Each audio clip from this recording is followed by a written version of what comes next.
நாட்டை அடிமைப்படுத்தி வைத்திருக்கும் ஆங்கிலேயரிடம் வெள்ளி செய்யக்கூடாது என்று நம் கனவை ராஜினாமா செய்தார்.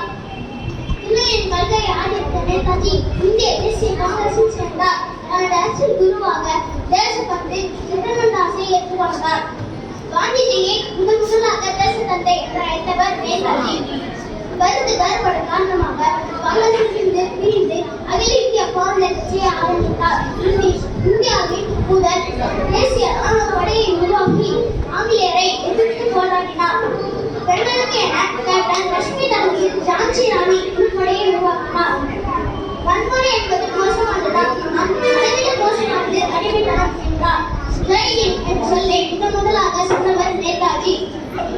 சுதந்திரம் என்பது கொடுக்கப்படுவதில்லை, எடுக்கப்படுவது என்று சொன்ன நேதாஜி 1942ஆம் ஆண்டு ஆகஸ்ட் 12ஆம் நாள் விமான நிலையத்தில் இறந்ததாக சொல்லப்படுகிறது. இப்படி